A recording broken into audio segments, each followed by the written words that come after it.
What's up guys, welcome back to our YouTube channel and a new video। तो भाई आज हम बात करने वाले हैं एक चीज़ के बारे में कि पैसा क्या है। बहुत ही अजीब सा सवाल है, बहुत सारे लोगों को लगेगा पैसा क्या है। इनफैक्ट कल मैं अपने एक सीए दोस्त के साथ बैठा था और मैंने उससे सवाल पूछा व्हाट इज़ मनी, और उसने भी वही बोला कि पैसा नोट है जिससे आप चीज़ खरीद सकते हो। तो मैं कहा नोट तो एक्चुअली कागज़ है और कागज़ की तो कोई वैल्यू होती नहीं है। अगर कोई कागज़ के टुकड़े पर लिख देगा 100 और किसी उसी कागज़ के टुकड़े पर लिख दिया 20, तो क्या वो 20 रुपये का वर्थ हो गया और उसकी 100 रुपये की वर्थ हो गई? ये कैसे हो सकता है? पर उसकी खुद की इंटेंजिबल वैल्यू, उसकी खुद की टेंजिबल वैल्यू क्या है? यानी कि जैसे कि सोना होता है, जैसे कि चांदी होता है, अगर आप उस चीज़ को, चांदी और सोने को अपने पास रखते हैं और किसी को देते हैं, तो वो आपको पता है ना कि इसकी वैल्यू है क्योंकि एक लिमिटेड रिसोर्स है, एक लिमिटेड क्वांटिटी में है दुनिया में। पर पैसा तो बेहिसाब है। आप नोट तो कितने भी छाप सकते हो क्योंकि पेपर तो अनलिमिटेड है, तो आप नोट कितने भी छाप लो।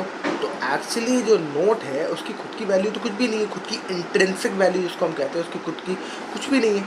तो फिर वो क्या? और मुझे कमाल लगा ये बात कि मेरा दोस्त जो सीए है वो भी इस बात में कंफ्यूज हो गया। वो कह रहा हाँ यार ये बात तो सही है तुम्हारी, तो क्या है? और ये मैंने भी बहुत पहले काफ़ी सोचा इस बारे में, तो मुझे रियलाइज़ हुआ कि नोट की खुद की कोई वैल्यू नहीं है क्योंकि नोट तो कागज़ है। तो आई स्टार्टेड रीडिंग, और जब मैंने एक बुक पढ़ी थी द वर्ल्डी फिलोसफर्स, अगर आप पढ़ सकते हो तो ज़रूर पढ़ना द वर्ल्डली फिलोसफर्स। उसमें इस बारे में ज़रूर लिखा हुआ है कि कैसे ये पूरी दुनिया बनी, कैसे ये स्टार्ट हुई। इनफैक्ट मैं कोशिश करूँगा द वर्ल्डली फिलोसफर्स की एक दिन समरी बनाऊँ जिससे कि आपको भी समझ में आए कि ये जो किताबें हैं, जो पुरानी किताबें हैं, इसमें बहुत कुछ एक चीज़ें लिखी हुई थी, बहुत कुछ इम्पॉर्टेंट नोट्स लिखे हुए हैं आप सभी के लिए, जो आप समझ सकते हो पैसे की इंट्रिंसिक वैल्यू। आप समझ सकते हो कि पैसा स्टार्ट क्यों हुआ, पैसा क्यों बनाया गया। आप खुद सोचो ना कि अच्छा वाला बार्टर सिस्टम चल रहा था दुनिया में, लोग आटा देते थे, गेहूँ ले लेते थे, कुछ और देते थे, कुछ और ले लेते। पर पैसा बनाया गया किसी एक षड्यंत्र के हिसाब से, कुछ एक मापदंड के हिसाब से, क्योंकि उन्हें को एक स्टेट बनाना था, उनको एक कंट्री बनानी थी और उस कंट्री पे रूल करना था। तो एक करेंसी बनाई गई क्योंकि फिर सरकार पे आप डिपेंडेंट नहीं होते, आप आपस में ट्रेड कर लेते और आपस में कोई सामान इधर इधर उधर एक दूसरे को दे देते।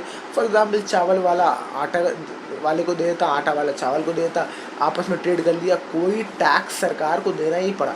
पर जब से ये नोट का सिस्टम स्टार्ट हुआ, जब से ये करेंसी स्टार्ट हुई है, टैक्सेशंस आ गया। क्योंकि जब भी ये करेंसी जो जब आप ये सोचो ना, आपको आज आटे की ज़रूरत है, आपने आटा दिया, आपने चावल ले लिया, राइट? आपको किसी और चीज़ की ज़रूरत नहीं है। पर एक वक्त बाद दुनिया के लोगों ने, जिन्होंने दुनिया बनाई, जिन्होंने देश बनाए, उन्होंने डिसाइड किया कि यार ये आपस में लोग जी लेंगे, खुश हो लेंगे, हमें क्या मिलेगा, हमें कोई फ़ायदा ही नहीं होगा। तो उन्होंने एक बढ़िया सिस्टम बनाया, उन्होंने कहा हम नोट छापेंगे और लोगों को देंगे नोट। हम कहेंगे हम करेंसी दे रहे हैं तुम्हें बना के, तुम इसको इस्तेमाल करो। और उसके बाद हम जब वो उनके पास उस पर वो डिपेंडेंट हो जाएंगे, तो फिर हालांकि तुम्हें टैक्स करेंगे हम, क्योंकि हर जो ट्रेड तुम करोगे एक दूसरे में वो नोट में करोगे, तो तुम्हें नोट की ज़रूरत पड़ेगी हर चीज़ में, क्योंकि नोट वाइडली एक्सेप्टेड हो जाएगा। हर आदमी नोट यूज़ करने लगेगा और एक टाइम बाद याद करिएगा, एक टाइम बाद ये आएगा कि लोग नोट के बिना रह नहीं पाएंगे, क्योंकि अब वो भूल जाएंगे कि वो बार्टर कर सकते हैं। क्योंकि अब वो भूल जाएंगे, हम उसकी जो प्राइजेज़ हैं, चीज़ों की जो प्राइजेज़ है उसको हम ऐसे मैनिपुलेट कर देंगे, हम कुछ चीज़ों को इतना महंगा बना देंगे, कुछ चीज़ों की इतना सस्ता कर देंगे कि लोग बार्टर करने से डरेंगे। और ये जो प्राइस मैनिपुलेशन हुआ, जो चीज़ें महंगी हुई, सस्ती हुई, ये कैसे हुई है? आपको क्या लगता है? This is also a great example of supply and demand. किसी चीज़ को होर्ड किया गया, किसी चीज़ की एक्सेसिव सप्लाई दे दी गई, जो ज़्यादा सरकार को लगा इसको हम लोग को ज़्यादा होल्ड करने में फ़ायदा नहीं है, तो वो एक्सेसिव सप्लाई दे दी गई, तो उसको सस्ता कर दिया। किसी चीज़ को बहुत ज़्यादा होर्डिंग कर लिया, यानी कि बहुत सारा छुपा दिया, बहुत कम मार्केट में उसको रहने दिया। तो जिस चीज़ की क्वांटिटी में, मार्केट में जिस चीज़ की क्वांटिटी कम हो जाती है, उसकी चीज़ की वैल्यू बढ़ जाती है, क्योंकि वो नोट पे डिपेंडेंट हो गए अब, तो उसकी नोट की वैल्यू बढ़ा, उस चीज़ की वैल्यू बढ़ा दी।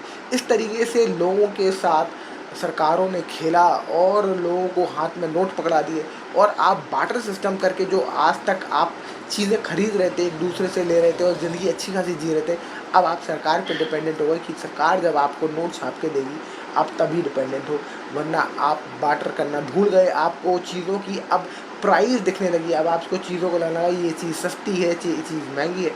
तो ऐसे ये पूरा षड्यंत्र खेला गया इंसानों के प्रति, इंसानों के खिलाफ इंसानों के लिए, जिससे कि आप कभी भी खुद ट्रेड ना कर पाएँ, और जब आप पैसों के चक्कर में फँस जाएँ, जब आप नोट के चक्कर में फँस जाएँ, तो आपको टैक्सेस भी देना पड़ेगा और आप सरकारों पे डिपेंडेंट हो जाओगे। आप ये सोचने लगोगे कि ये चीज़ महँगी है, ये चीज़ सस्ती है। आप वो सोचना बंद कर दोगे कि आपको किस चीज़ की ज़रूरत है। आपको ज़रूरत तो आटे की है ना, वो सस्ता है महँगा उससे क्या फ़र्क पड़ता है। आपको आटे की ज़रूरत है, आपने आटे और चावल में आपस में एक-दूसरे में बार्टर कर लिया, पर आप अब सोचोगे कि चावल इतना कॉस्ट है और आटे का कॉस्ट इतना है, तो मैं महँगी चीज़ दे रहा हूँ और सस्ती चीज़ ले रहा हूँ, तो मैं तो बेवकूफ़ हूँ। तो ये सारी चीज़ें with the help of money, with the help of invention of money, ये चीज़ें आपके दिमाग में आ गई और आपने बार्टर सिस्टम खत्म कर दिया। पर मैंने उससे पूछा कि नोट की वैल्यू क्या है, तो ये सारा जो जवाब है, नोट क्या है आखिर में, व्हाट इज़ मनी। तो आज हम ये समझने की कोशिश करेंगे कि व्हाट इज़ मनी। तो मेरे पास एक 200 रुपये का नोट है, और मैं आपको ये समझाना चाहता हूँ कि एक्चुअली पैसे की वैल्यू क्या है। जो ये 200 रुपये का नोट है, उसकी कोई वैल्यू नहीं है, क्योंकि ये तो है कागज़। हर इंसान के पास कागज़ होता है, और ये कागज़ की जो वैल्यू है, वैल्यू तो सबकी सारे कागज़ की एक जैसी होती है, चाहे वो 5 रुपये का नोट हो, चाहे वो 100 रुपये का नोट हो। उस पर नंबर ही तो लिखे हैं, 100 और 50 और 10 और कुछ।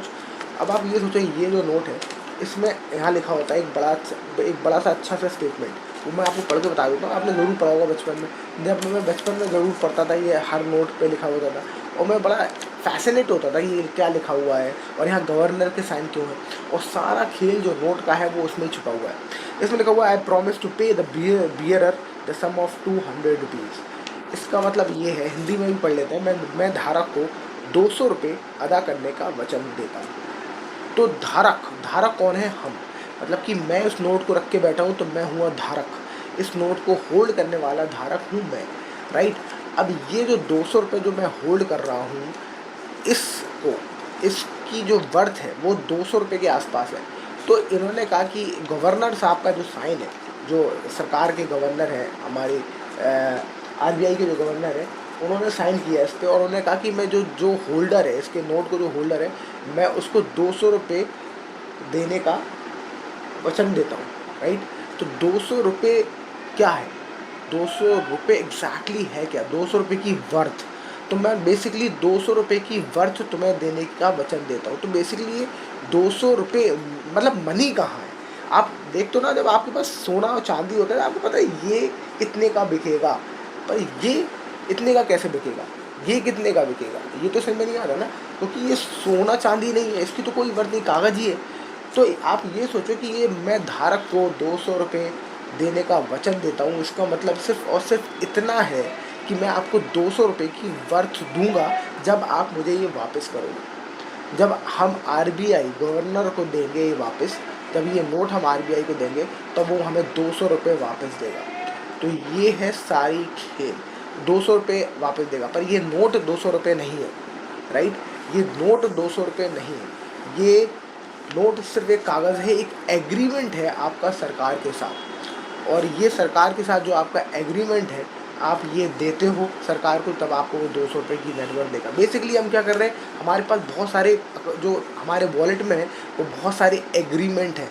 कोई 200 का है, कोई 100 का है, कोई 50 का है। ऐसे बहुत सारे एग्रीमेंट हमारे जेब में रखे हुए हैं, और हम सिर्फ एग्रीमेंट को आपस में एक्सचेंज करते हैं। जब हम नोट देते हैं एक दूसरे को, तो एग्रीमेंट को एक्सचेंज करते हैं, क्योंकि ये जो करेंसी है, ये तो कभी भी डीवैल्यू हो जाएगी।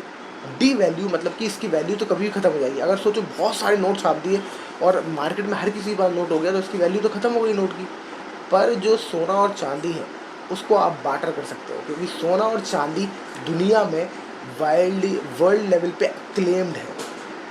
वर्ल्ड लेवल पे अक्लेम्ड है, मतलब कि सोना और चांदी की जो नेटवर्थ है, जो टेंजिबल वैल्यू है उसकी, वो दुनिया में वर्ल्ड लेवल पे है। हर आदमी सोना और चांदी खरीदने को तैयार है दुनिया में, क्योंकि उसकी इंटरनेशनल लेवल में कोई वर्थ है। पर इस नोट की कभी भी वैल्यू ख़त्म हो सकती है अगर इसको बहुत ज़्यादा तादाद में छाप दिया गया। आपको लगता है कि ऐसा होगा नहीं, क्योंकि सरकार आपको बचा लेगी, पर याद रखिए कि सरकार आपको बचा तो लेगी, पर ऐसी बहुत सरकारें हैं जिसने ये बहुत बड़ा ब्लंडर भी किया है।